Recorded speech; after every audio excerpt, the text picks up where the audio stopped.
I used to work on the team doing marketing for the very first iPad. This is clearly step one, and you can see where this might go in 5 years. Before the interview, I talked to you that there's a news that a lot of people taking back returning the Apple Vision Pro. Do you think that because they're also looking for something like the Beat Saber stuff, or like the always using scenarios? I'm not sure. In my opinion, this is actually very, very similar to every product that Apple has put out.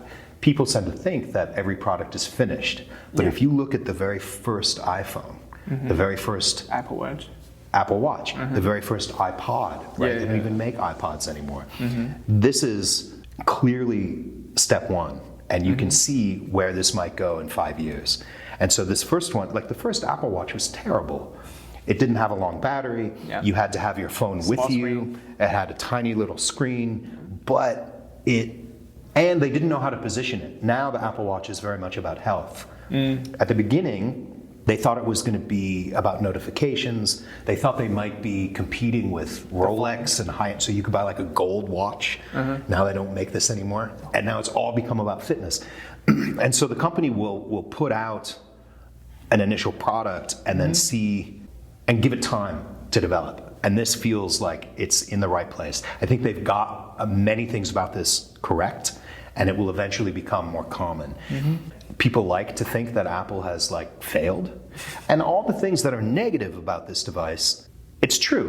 Like everything you read about, it's heavy, it's uncomfortable, that's true. The lens flare when I'm watching something, the limited number of apps, it's all true. But there's also something magical that we've never seen before. And I think it points towards what will come. And that is really exciting. But it's also different. And I think what Apple has been doing with this, just as they did with the iPad, if you go back and watch the keynote where Steve Jobs reveals the very first iPad, he says, we're not sure what people will do with this. We know that it's a platform that's very powerful, but we want to see what are developers going to do. And the first one didn't do very well. Well, it did okay, but it wasn't until the second one where people really, it took off. And the killer app for it was actually media, reading comic books, watching movies. All these things were tied to the iPad. And then it went on like a slump. I remember when I used to work on the team doing marketing for the very first iPad. And again, this story develops over time, but they start with a platform. And then the company itself and developers start to define what it will be going forward. And I think that's been really successful with the phone, the watch, everything. That's how Apple works. And this strikes me as far as very first iterations of a product, this feels like the iPad, this feels like the Apple Watch. And if we look back at those first devices, we could say, oh, those were very clumsy compared to where they are now. But when they first came out, they were fundamentally new and revolutionary. And that's where this starts to feel to me. But I think the content and the experiences that will make this really successful don't exist yet.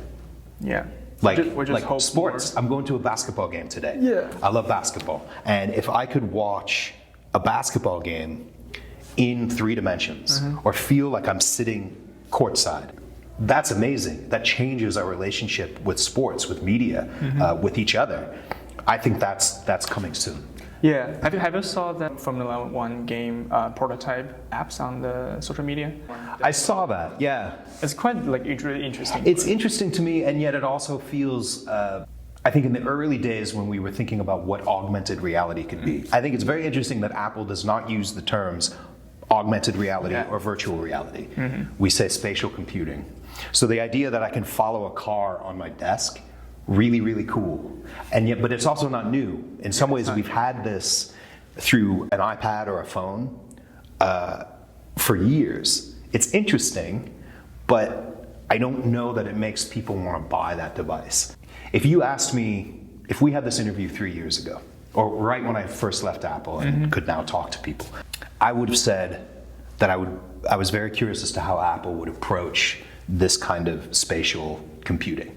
And I would have told you that one of the problems with the Quest and everything up until this point is that while we have these immersive experiences, the way we interact with them still feels like a desktop. We have the wand, and I have to click on a menu and drag down the menu, and we're taking the mouse and pointer experience and turning it into a flat plane, and I'm moving things up and down. And I would have guessed or suggested that Apple will try to get past this, that if we have something that can bring a space to life, why would we keep things flat? And yet what Apple has done is exactly the opposite of what I thought. Everything is flat. Everything is a computer window, just like we're used to, as opposed to cars or like a room in our, those things are still there, but the main interaction is still windows. Yeah. But the difference is I can move these windows in different places, and the resolution and the image is so much better than anything that's ever existed before. And in some ways, they've taken flat computer user experiences and just replicated them in this virtual space. But it's better than I thought it would be. They kind of did the opposite of what I expected.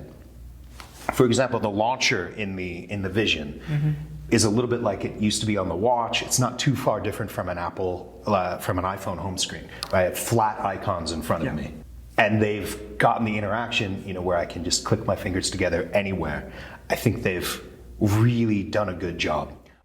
Thank you for watching this episode of our interview. Remember, this is just a part of my in-depth series. Stay tuned for our next video if you want to dive deeper into the more exciting content. Make sure to subscribe and turn on the notification button so you won't miss any update. See you in the next episode.